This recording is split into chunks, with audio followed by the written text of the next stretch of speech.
آقا فرماتے ہیں میرا ایک دیوانہ ہے، میرا ایک دیوانہ ہے جس نے مجھے دیکھا نہیں، کبھی مجھ سے ملا نہیں، صرف نام سن کر کے جان کا سودا کر بیٹھا ہے۔ یہ بات کہی، پھر آقا فرماتے ہیں کہ میرے بعد عمر اور علی اس سے ملاقات کریں گے، اس کی پہچان یہ ہوگی بال گھنگرالے ہوں گے، کپڑے پرانے ہوں گے، لوگ دیوانہ کہیں گے، لیکن وہ اتنی عظمت والا ہے کہ جس کے لیے ہاتھ اٹھا دے گا اللہ کبھی اس کی دعا کو ٹالتا نہیں ہے۔ آپ نے فرمایا عمر علی جب تم اس سے ملاقات کرو میرا کرتا جا کے دے دینا اور اس سے کہنا میری امت کے لیے دعا کر دے۔ اب اندازہ کر سکتے ہیں آپ نبی جس سے دعا کے لیے کہے وہ امتی کتنی شان والا ہوگا کہ جانا میری امت کے لیے دعا کرانا، نام اویس ہے، قرن کا رہنے والا ہے، نام اویس ہے، قرن کا رہنے والا ہے۔ صحابہ کہتے ہیں آقا اگر اتنا ہی عشق کرتا ہے تو پھر ملتا کیوں نہیں آپ سے؟ آقا فرماتے ہیں اس کے آگے مجبوری ہے، اس کی بوڑھی ماں ہے، وہ نابینا ہے اور وہ اس کو چھوڑ کے نہیں جا سکتا۔ غور کرنا، میں پھر شاید تھوڑی نصیحت اس میں ہو جائے۔ آج اماں کو روتا ہوا چھوڑ کے حج پہ جاتے ہیں ہم اور وہاں سے لمبی داڑھی کر کے آتے ہیں، اماں کو رلا دیا حاجی بن کے آگے۔ وہ اماں کو روتا ہوا چھوڑ کے تو حج کرنے چلا گیا، تجھ سے کس نے کہہ دیا حرم میں تجھے جنت ملے گی؟ ماں کیا ہے سرکار ویسے کرنی سے پوچھ۔ ماں نابینا ہے، پیر دبا رہے ہیں، مدینے کی یاد آ گئی، رونے لگ گئے۔ ماں نے کہا ویس رو رہے ہو؟ کہنے لگی اماں بس یوں ہی میرے یار کی یاد آ گئی۔ کہا بیٹے میرے جیتے جی تو تم نہیں جا پاؤ گے، میرے مرنے کے بعد ان سے ملاقات کر لینا۔ بات چال دی سرکار ویسے کرنی، جنگلوں میں رہتے، جنگلوں میں رہتے، اور جب کوئی مدینے سے آتا نا دوڑ کے جاتے، کہتے کہاں گئے تھے؟ کہا مصطفیٰ کے شہر گئے تھے۔ تو کہتے لا تیرے قدم چوم لوں، تو نے میرے محبوب کا شہر دیکھا ہے۔ قسم خدا کی یہی زندگی بریلی کے احمد رضا کی تھی۔ اگر کوئی حج کر کے آتا، آپ فرماتے مدینہ گئے تھے؟ کہا ہاں۔ کہ گنبد خضرا بھی گئے تھے؟ کہا ہاں۔ تو کہتے لا تیری آنکھیں چوم لوں، تو نے گنبد خضرا کو دیکھا ہے۔ بلا وجہ میں اعلیٰ حضرت نہیں بنے۔ فرماتے تھے ویسے کرنی کہ تو نے مصطفیٰ کا شہر گیا؟ کہاں اللہ تیری آنکھیں چوم لوں، تو نے میرے محبوب کا چہرہ دیکھا ہوگا؟ کہاں دیکھا؟ کہا بتا تو صحیح کیسے دکھتے ہیں میرے آقا؟ صحابہ تعریف کرتے تھے، ویسے کرنی رو کے بے ہوش ہو کے گر جاتے تھے۔ ایک دن گھر آئے، ماں کے پیر دبا رہے ہیں، پھر آنکھ میں آنسو آئے، رونے لگ گئے۔ کہا ماں نے کہا بیٹا ویس پھر رو رہے ہو؟ کہا ہاں ماں اب برداشت نہیں ہوتا، اگر ملاقات نہیں ہوئی تو شاید میں ان کے غم میں مر جاؤں گا۔ ماں نے کہا بیٹے اگر اتنا ہی عشق ہو گیا ہے تو سن میری ساری ضرورت صبح کو مکمل کر جانا اور سورج چھپنے سے پہلے پہلے جا کر کے واپس آ جانا۔ کل میں تجھے اجازت دیتی ہوں اپنے محبوب کا دیدار کر کے آنا اور خود دیکھ کے آنا اور مجھے بھی بتانا تیرا محبوب کیسا ہے۔ ماں نے جیسی اتنا کہا ہے ویسے کرنی نے ساری رات ماں کے دن بھر کی تیاریاں کی۔ جیسی صبح کا سویرا نمودار ہوا، قرن سے قافلہ چلا مدینہ شریف کی طرف۔ سرکار اویس قرنی نے دوڑنا شروع کیا، قافلہ پیچھے رہ گیا، اویس قرنی آگے جا رہے ہیں۔ قافلہ دھوپ میں آرام کر رہا ہے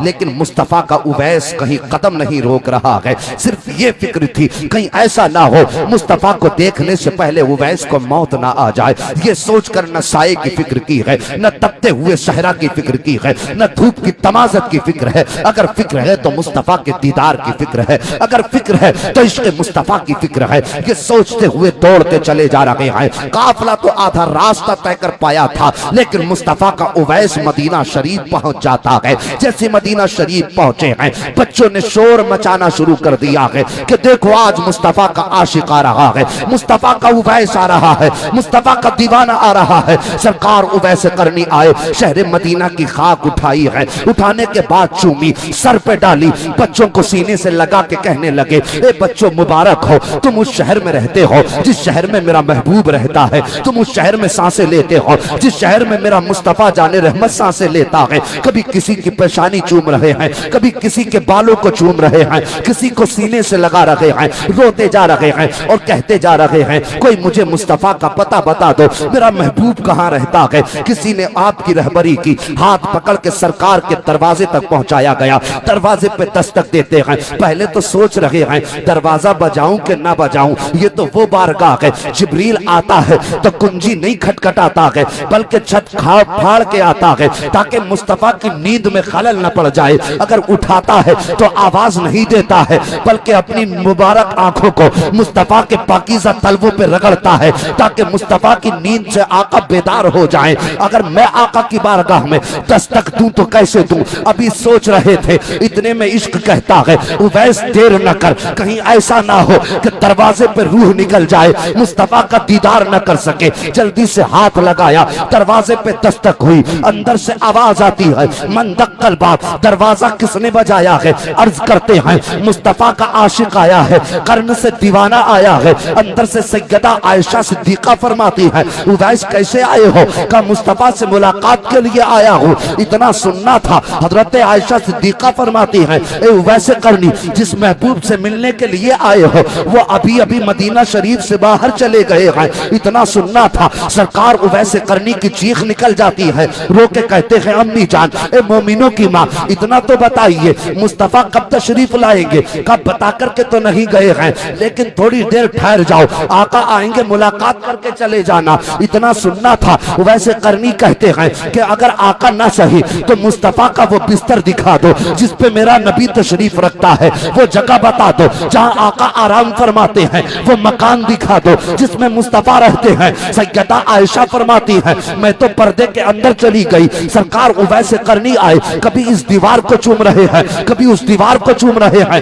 کبھی مصطفیٰ کا بستر چوم رہے ہیں، کبھی آقا کا مسجد نبوی میں جا کر کے محراب و منبر چوم رہے ہیں، روتے جا رہے ہیں، چومتے جا رہے ہیں۔ جب واپس جانے لگے حضرت عائشہ صدیقہ نے کہا اے اویس اگر اتنا ہی عشق ہے تو رک کیوں نہیں جاتے ہو؟ اویس قرنی کہتے ہیں میں کیسے رک جاؤں، میری ماں نے مجھے وقت نہیں دیا ہے، سورج چھپنے سے پہلے مجھے ماں کی خدمت میں جانا ہے، اتنا کہا ہے۔ اور کہتے ہیں امی جان جب میرے نبی آ جائیں تو میرے آقا سے میرا سلام کہہ دینا، جب اتنا کہہ کر کے چلے ہیں اللہ اکبر، سرکار اویس قرنی کی چیخ نکل جاتی ہے، واپس پلٹے ہیں، جیسی مدینہ شریف سے آپ نے واپسی کا رخ کیا ہے اتنے میں گنبد خضرا کا مکین تشریف لے آتا ہے، آقا کریم آتے ہیں، اندر آتے ہی ارشاد فرماتے ہیں اے عائشہ بتا تو صحیح یہاں کون آ کر کے گیا ہے، کون آیا تھا میرے کمرے کے اندر، کوئی آیا تھا میرے مکان کے اندر؟ سیدہ عائشہ کہتی ہیں آقا کس لیے فرما رہے ہیں؟ آقا کریم فرماتے ہیں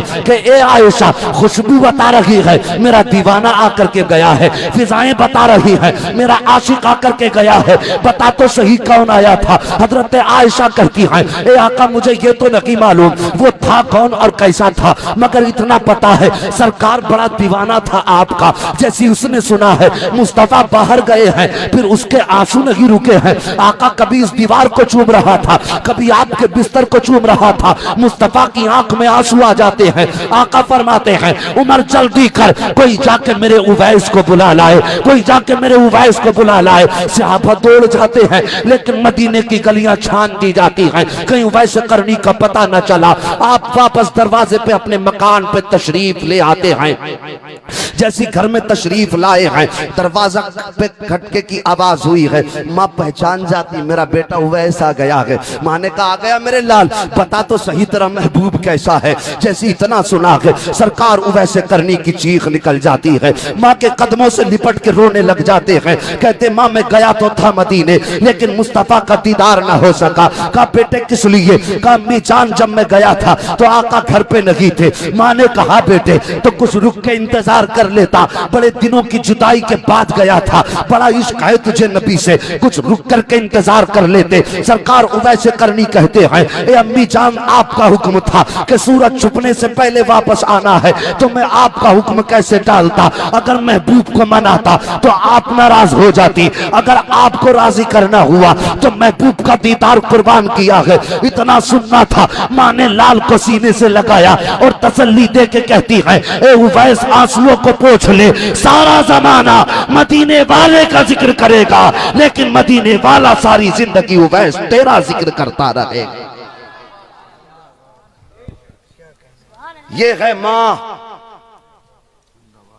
آج ماں کو روتا ہوا چھوڑ کے حج کرنے چلے جاتے ہو۔ اویس نے تو مصطفیٰ کا دیدار ہی قربان کر دیا۔ اور ماں نے کہا تھا بیٹے سارا زمانہ مدینے والے کا ذکر کرے گا، لیکن مدینے والا اویس تیرا ذکر کرے گا۔ آقا اپنے خطبوں میں اویس قرنی کا ذکر فرمایا کرتے تھے۔ پھر ماں نے سینے سے لگایا سرکار اویس قرنی کو، وہ بے شمار دعائیں عطا فرمائیں۔ اب میں بات پوری کر رہا ہوں، موضوع نہیں بڑھانا، آگے وقت کافی ہو چکا ہے۔ تو میں عرض کر رہا تھا سرکار اویس قرنی کی شان پہلے سمجھے۔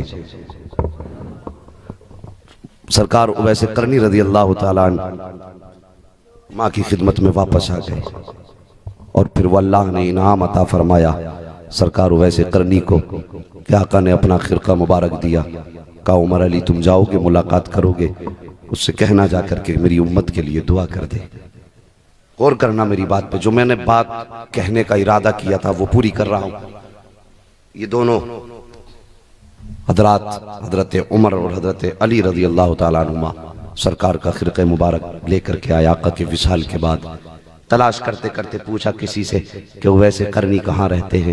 کسی نے کہا کون اویس؟ کہا ایک دیوانہ تو فلاں جنگل میں رہتا ہے۔ کسی نے کسی حوالے سے بتایا، کسی نے کسی حوالے سے بتایا۔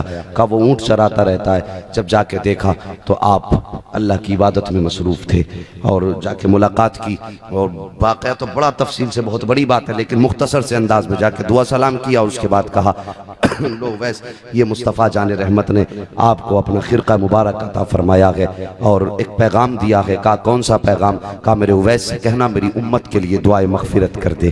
اتنا کہا اور اتنا سنا۔ اس کے بعد آپ نے مختصر سے انداز میں یہ کہ اللہ کی بارگاہ میں سجدے میں سر رکھا، اور ہم گناہگاروں کے لیے دعائے مغفرت کرنے لگے، کہنے لگے اللہ میرے آقا کی امت کی مغفرت فرما۔ آواز آئی اویس ہم نے بنو کلب کی بکریوں کے بالوں کے برابر مصطفیٰ کی امت کی مغفرت فرما دی ہے۔ عرض کرتے ہیں اللہ تھوڑی اور بڑھا دے۔ بڑھتے بڑھتے بات یہاں تک پہنچی، آواز آتی ہے اویس ہم نے آدھی امت تیری دعا سے مصطفیٰ کی مغفرت فرما دی ہے۔ امت مصطفیٰ کی آدھی امت کی مغفرت تیری دعا کے صدقے میں بخش دی ہے۔ پھر کہتے ہیں اللہ اور بخش دینا۔ پھر آواز قدرت آتی ہے اویس تیرے حصے میں اتنی ہی تھی، اب آدھی امت ہم نے عبد القادر کے حصے میں رکھی ہے۔ آدھی امت عبد القادر کے حصے میں لکھی ہے۔ اب دل میں خیال پیدا ہوا اللہ یہ عبد القادر کون ہے؟ یہ کون ہے جس کے صدقے میں آدھی امت بخشی جائے گی؟ عرض کرتے ہیں پروردگار عالم وہ کون ہے؟ رب فرماتا ہے سنو میرے محبوب کا بیٹا ہوگا، میرے محبوب کی اولاد میں پیدا ہوگا، نام عبد القادر ہوگا۔ اور سنو تو صحیح جب اس کا زمانہ آئے گا، اس کا زمانہ آئے گا، سارے زمانے کے ولیوں کا وہ سردار ہوگا، اور اس کی شان کا عالم یہ ہوگا کہ جب میں ایک زمانہ اس کا ایسا آئے گا، ایک دن میں اس کو منبر پہ کھڑا کروں گا اور اعلان کرواؤں گا کہ وہ منبر پہ کھڑے ہو کے کہے گا قدمی حاضی علی رقبت کل ولی اللہ۔ جب یہ اعلان وہ بغداد میں کرے گا تو دنیا میں جتنے بھی ولی ہیں سب اپنی اپنی گردنیں جھکا دیں گے اور اس کے قدم کو اپنی گردن پہ لے گے۔